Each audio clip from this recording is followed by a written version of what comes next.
Bismillahirrahmanirrahim. Assalamu alaikum class. I am Shahbaz Ahmed and you are watching Concept Biology. आज के lecture में हम पढ़ेंगे level of biological organisation. Previous lecture में हमने बात की थी ब्रांच ऑफ बायोलॉजी के विद एग्जांपल। अब बायोलॉजिकल ऑर्गेनाइजेशन क्या है देखें। हमने बायो की बात की थी कि बायो में हम लिविंग ऑर्गेनिज्म को स्टडी करेंगे। अब सवाल ये था कि लिविंग ऑर्गेनिज्म को कैसे स्टडी करेंगे, क्या इंडिविजुअल से लेवल से हम स्टार्ट करते हैं? नहीं, हम जो भी चीज़ स्टार्ट करते हैं उसको बेसिक लेवल से ही स्टडी कर रहे हैं। सबसे पहले हम सबसे छोटा लेवल जो कि है atomic and subatomic level वो स्टडी करेंगे। उसके बाद मॉलिक्यूलर लेवल, उसके बाद सेल टिश्यू वगैरह जैसे ही लेवल आते जाएंगे वो स्टडी करेंगे। तो बेसिक से स्टार्ट करेंगे। अब सवाल ये पैदा हुआ कि हमने ये लेवल ऑफ ऑर्गेनाइजेशन क्यों बनाई है। हमने ये जो बायोलॉजिकल ऑर्गेनाइजेशन है, ये जो लिविंग ऑर्गेनिज्म की स्ट्रक्चर है, ये बहुत कम्प्लेक्स हैं। इनको ईजिली स्टडी कर सकें इसलिए हमने इसके मुख्तलिफ लेवल बनाए हैं। अब स्टडी ऑफ बायोलॉजी यानी लिविंग ऑर्गेनिज्म, जानदारों को स्टडी करना, तो इसमें से दो चीज़ें हो गई। एक जानदारों की स्ट्रक्चर्स के लेवल और दूसरा जानदारों के आगे, मिसाल के तौर पर पॉपुलेशन, कम्युनिटी आ गई, वो इसमें स्टडी करते हैं। At different level is called biological organisation. तो ये जो आपका टॉपिक है लेवल ऑफ बायोलॉजिकल ऑर्गेनाइजेशन, आपके बुक में दो पार्ट में डिवाइड किया गया है। पहले पार्ट में हमारे पास है बायो एलिमेंट्स और दूसरे पार्ट में लेवल ऑफ ऑर्गेनाइजेशन को एक सीक्वेंस से आपकी बुक में बयान किया गया है। तो ये आपका लॉन्ग क्वेश्चन नहीं आता क्योंकि ये एक बहुत लेंथी है। इसके कोई से 2-3 टॉपिक्स पूछ सकते हैं, लेकिन ये एज इट इज़ पूरा लॉन्ग क्वेश्चन नहीं आता। तो सबसे पहले है बायो एलिमेंट्स। ये एक आपका बहुत ही इम्पोर्टेंट शॉर्ट क्वेश्चन है। मैट्रिक लेवल पर भी ये बहुत अहम था और अब भी ये बहुत अहम है। बायो का मतलब होता है लिविंग ऑर्गेनिज्म, एलिमेंट, यानी कि जो एलिमेंट लिविंग ऑर्गेनिजम्स में होते हैं उनको हम बायो एलिमेंट्स कहेंगे। The element which are used to form chemical compound. ठीक है, ये जो एलिमेंट हैं ये मिलके केमिकल कंपाउंड बनाएंगे और ऐसे केमिकल कंपाउंड बनाएंगे जो कि लिविंग ऑर्गेनिजम्स की बॉडी को बनाते हैं, उनको बायो एलिमेंट्स कहते हैं। अब मिसाल के तौर पर कार्बन, हाइड्रोजन और ऑक्सीजन ये एलिमेंट्स हैं और ये एलिमेंट मिलके कंपाउंड्स बनाते हैं और ये कंपाउंड्स बनाते हैं ह्यूमंस बॉडी को। अब टोटल बायो एलिमेंट्स की बात करें तो टोटल 92 हैं जो कि कुदरती तौर पर पाए जाते हैं। वैसे 118 एलिमेंट हैं जो कि टोटल हम पीरियोडिक टेबल में पढ़ते हैं। उनमें से 92 नेचुरल एलिमेंट है और बाकी जो हैं वो हमने खुद ही बनाए हैं एलिमेंट्स रेडियो एक्टिविटी के जरिए। अब कुदरती तौर पर 92 पाए जाते हैं और उनमें से जस्ट 16 ही हैं जो बायो एलिमेंट है, यानी कि इस दुनिया में जितने भी लिविंग ऑर्गेनिज्म हैं उनकी बॉडी को बनाने वाले एलिमेंट्स की तादाद जस्ट 16 है। अब इन 16 को हमने दो ग्रुपों में डिवाइड कर दिया है, एक मेजर बायो एलिमेंट और दूसरे minor bio elements. Major bio elements जो कि उनकी तादाद है 6 और वो बनाते हैं 90% of the human body mass. और इनमें से हैं दीज इंक्लूड ऑक्सीजन जो कि 65% है, कार्बन 18% है, हाइड्रोजन 10%, नाइट्रोजन 3, कैल्शियम 2 और फास्फोरस 1%। अब क्या एक शॉर्ट क्वेश्चन भी आता है कि ये जो आपके पास मेजर बायो एलिमेंट है आप उनके नाम बताएं और उनकी परसेंटेज बताएं। तो इनके नाम और परसेंटेज आपको याद होनी चाहिए और एमसीक्यूज में भी ये पूछ सकते हैं कि कार्बन की परसेंटेज कितनी होती है ह्यूमन बॉडी में, तो आपने बताना है 18% है। अब इसको याद करने का एक आसान सा तरीका है, ओबामा, ओ से ऑक्सीजन, चेंज कैप से सी से carbon, his new cap, Obama change his new cap. अगर आप ये फिक्र याद कर लेते हैं तो आप इन के नाम इजीली याद कर सकते हैं। ठीक है। ओबामा, O से ऑक्सीजन, C से कार्बन, H से हाइड्रोजन, N से नाइट्रोजन, Ca से कैल्शियम और P से फास्फोरस। अब ऑक्सीजन 65% है, ये आपने याद रखना है। कार्बन 18% होता है, हाइड्रोजन 10% होता है और नाइट्रोजन, कैल्शियम, फास्फोरस ये तो सीक्वेंस है 3, 2, 1, ये आप याद रख लेंगे। ऑक्सीजन का आपको पता होगा और ये दो आपने याद रख लेने हैं। अब उसके बाद है हमारे पास माइनर बायो एलिमेंट। माइनर जैसे कि वर्ड शो कर रहा है कि ये बहुत कम पार्ट बनाएंगे हमारी बॉडी का।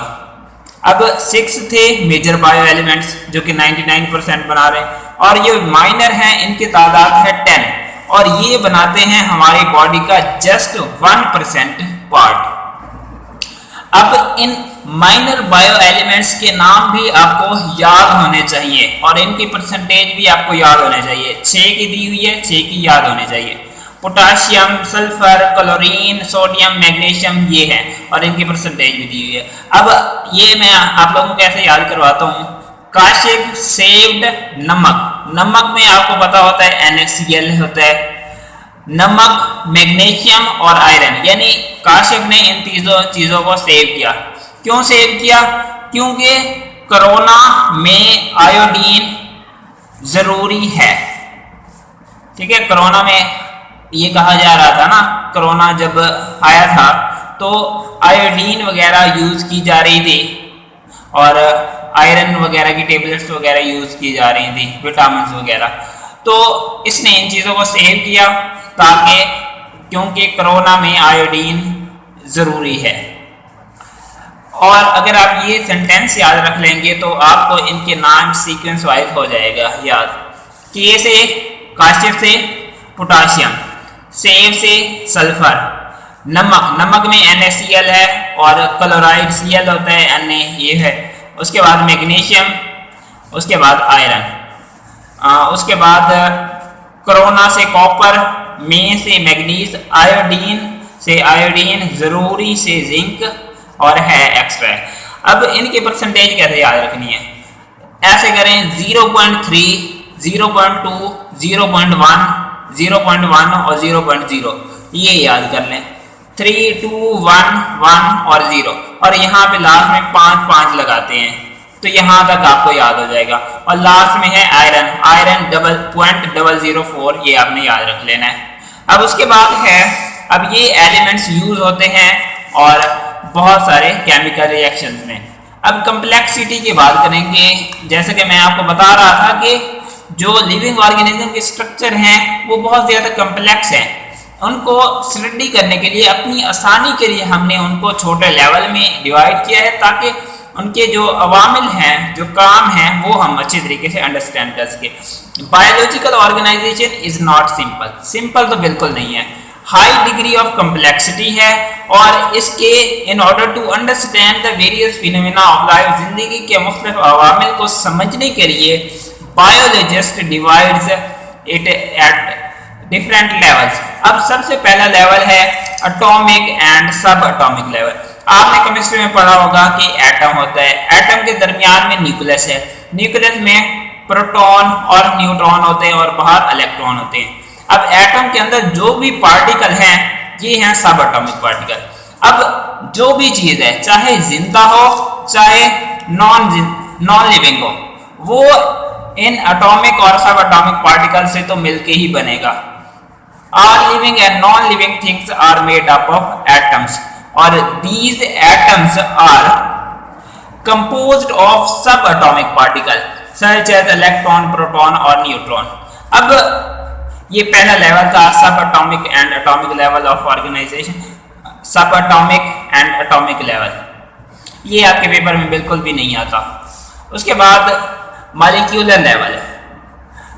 मॉलिक्यूलर लेवल में अब देखिए, हमारी बॉडी में एटम थे, एटम्स हमारी बॉडी में इसी तरह सेपरेटली नहीं रहेंगे, वो आपस में कोवलेंट और आयनिक बॉन्ड के जरिए कंबाइन होंगे और कंबाइंस होके वो बनाएंगे molecule. In organisms elements usually do not occur in isolated form, isolated form में बिल्कुल नहीं होते, combine to with each other through ionic and covalent bond और एक स्टेबल स्ट्रक्चर बनाते हैं जिसे हम कहते हैं मॉलिक्यूल्स। ठीक है, मिसाल के तौर पर कार्बन, हाइड्रोजन और ऑक्सीजन ये एलिमेंट थे। अब ये तीनों कंबाइंस होके एक मॉलिक्यूल्स बना रहे हैं जिसे हम ग्लूकोज कहते हैं। तो इस किस्म के मॉलिक्यूल्स बनाएंगे। अब ये जो मेजर एलिमेंट थे यही इस्तेमाल होंगे इन मॉलिक्यूल्स के बनाने में। अब इन मॉलिक्यूल्स को दो तरीकों से हमने डिवाइड किया हुआ है, एक on the basis of weight, एक on the basis of nature. अब वेट के हिसाब से इनको दो में हम डिवाइड किए गए हैं, macro molecules and macro molecules. Micro जो छोटे होंगे उनका वजन कम होगा वो मैक्रो हैं, जिनका वजन ज्यादा होगा और लार्ज साइज के होंगे उनको मैक्रो मॉलिक्यूल्स कहेंगे। The molecules which have low molecular weight, कितना लो मॉलिक्यूलर वेट, 18 से 800 डाल्टन जिनका वेट होगा वो होंगे मैक्रो मॉलिक्यूल्स, और जिनका 1000 डाल्टन से ज्यादा वेट होगा वो होंगे मैक्रो मॉलिक्यूल। अब इनका जाहिर सी बात है स्मॉल साइज होगा और इनका लार्ज साइज होता है। और इसकी एग्जांपल में आ जाते हैं हमारे पास कार्बन, वाटर, कार्बन डाइऑक्साइड है, वाटर है, ग्लूकोज और लिपिड्स है। और इसकी एग्जांपल में आ जाते हैं हमारे पास स्टार्च और प्रोटीन्स। अब मॉलिक्यूल्स को हम डिवाइड करेंगे on the basis of their nature, किस चीज से बने होते हैं। On the basis of nature दो टाइप्स हैं, ऑर्गेनिक मॉलिक्यूल्स और इनऑर्गेनिक मॉलिक्यूल्स। ऑर्गेनिक मॉलिक्यूल्स वो हैं जिनमें कार्बन और हाइड्रोजन इकट्ठे पाए जाते हैं। मिसाल के तौर पर कार्बोहाइड्रेट है, इसका फार्मूला जनरल फार्मूला होता है CX × H2O × Y। तो अब ये देखें इसमें कार्बन भी है और हाइड्रोजन भी है, दोनों साथ हैं, तो ये एक ऑर्गेनिक मॉलिक्यूल है। इसी तरह प्रोटीन है, प्रोटीन में भी कार्बन भी होता है, हाइड्रोजन भी होता है और एक एक्स्ट्रा नाइट्रोजन भी आ जाता है। तो इसमें कार्बन और हाइड्रोजन लाजमी तौर पर होते हैं और इनको हम ऑर्गेनिक मॉलिक्यूल्स कहते हैं। और उसके बाद है हमारे पास इनऑर्गेनिक मॉलिक्यूल्स। इनऑर्गेनिक मॉलिक्यूल्स वो होंगे which do not contain carbon and hydrogen together, जिनमें कार्बन और हाइड्रोजन साथ नहीं होते वो होंगे इनऑर्गेनिक मॉलिक्यूल्स। अब मिसाल के तौर पर कार्बन डाइऑक्साइड है और वाटर है। अब इस टॉपिक में आपका मोस्ट इंपॉर्टेंट शॉर्ट क्वेश्चन एक बायो एलिमेंट्स है, उसके बाद मेजर बायो एलिमेंट्स और उसके बाद मैक्रो मॉलिक्यूल्स और माइक्रो मॉलिक्यूल्स में फ़र्क। तो अल्लाह हाफिज़।